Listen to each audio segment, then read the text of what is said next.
little bit of history here on how this church in Philippi got formed.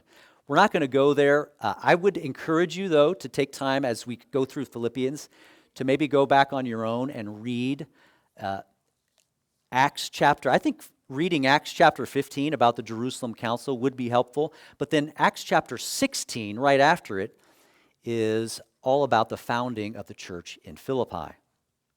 After they had this Jerusalem Council in which they agreed, Paul, we're not going to hassle your converts anymore and tell them they have to keep the law of Moses.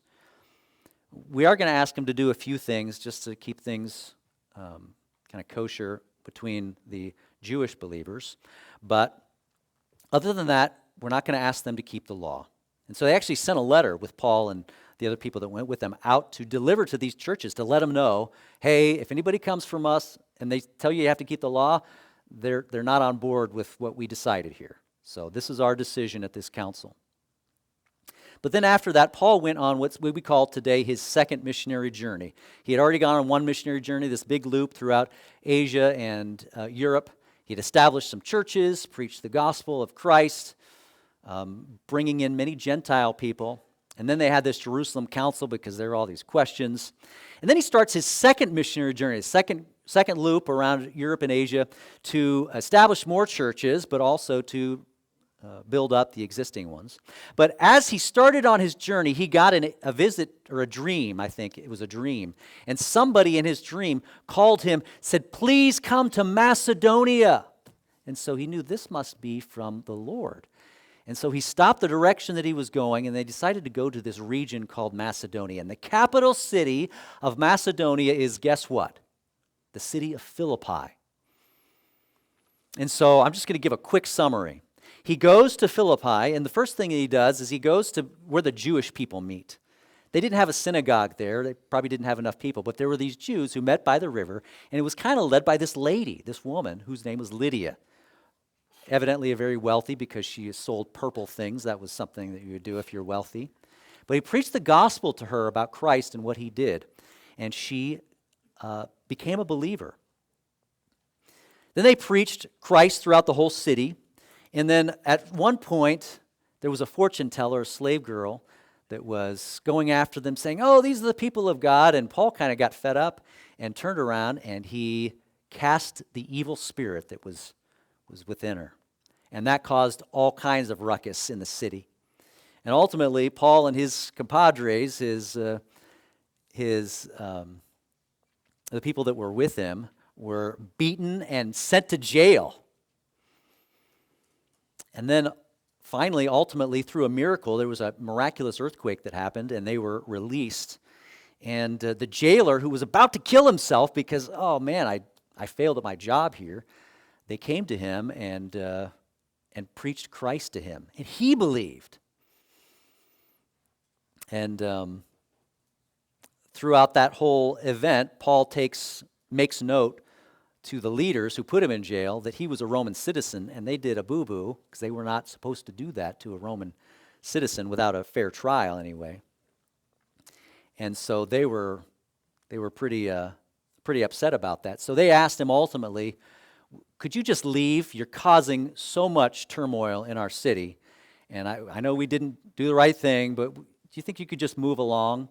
And so Paul did. And that is kind of the big picture story of how that church in Philippi was originally established. And that's really all the information that we have. We don't have other than what we can read in this book of the Philippians. And I think there are mentions in other books about their giving and things like that. But that's all the history that we have. And so here is a book written by Paul, the apostle to the Gentiles, to Gentile believers who were saved in this dispensation of grace, in which they didn't have to keep a law of Moses, they didn't have to become circumcised, but just through God's grace alone, they could come to Jesus Christ, believe on him, and be saved and receive all the benefits of that. And so this book is written to these people who are living in this dispensation. And these are people that are in the same dispensation that we are, right? we today are living in the dispensation of grace. And so when Paul writes instructions to the people in Philippi, the things that he writes, almost everything in here is directly relevant to us, to how we ought to live, to the kind of administration, the way that God is operating with his people today. And that's why we should spend more time and more focus on, and it's not just Philippians, but on all of Paul's letters, all of his epistles, because he is the apostle to the Gentiles, is speaking things that are directly relevant to them. Now, if you were a Jew living in the kingdom of Israel back 3,000 years ago, then the most important books for you are going to be Deuteronomy and Leviticus and maybe the Psalms, right? Those are very directly relevant to how you ought to live your life, the kind of sacrifices that you need to offer, the kinds of foods that you should and shouldn't eat, how you ought to plant your fields, the kind of clothes that you should wear even. Those are very important back during that time, during that dispensation. If you were a Jew, an exile living in Babylon, then you need to pay close attention to some of the prophets during that period of exile. Jeremiah and Zechariah and Ezekiel and Malachi. You need to give a special focus and attention to those because they're being written to you.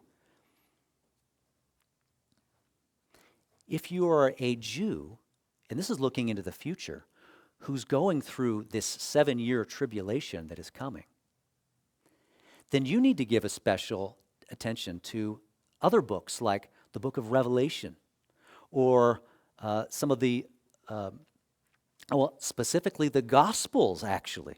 Jesus spoke a lot. In fact, a lot of his teaching was focused on Israel and the things that they must do as they go through the tribulation. He who endures to the end shall be saved. And a lot of people think, well, that applies to us in this age of grace. Well, no, he's not talking about. He's talking about this 7-year tribulation. And the one who remains faithful, the Jew who remains faithful during that 7 years, he who endures all the way to the end and makes it to the end, he will be saved when that kingdom comes. But today, as Gentiles in the age of grace, we need to give special focus and attention to these books written by Paul, and specifically the book of Revelations. Now, that doesn't mean that we ignore any of the rest of the Bible. In Romans 15:4, Paul says this, "For whatever things were written before were written for our learning, that we through the patience and comfort of the Scriptures might have hope." The whole Bible is relevant, not as directly relevant, but it gives a big picture information, right, about where we came from, what God has been doing through all of history, about what kind of a God is this anyway? What is his character like?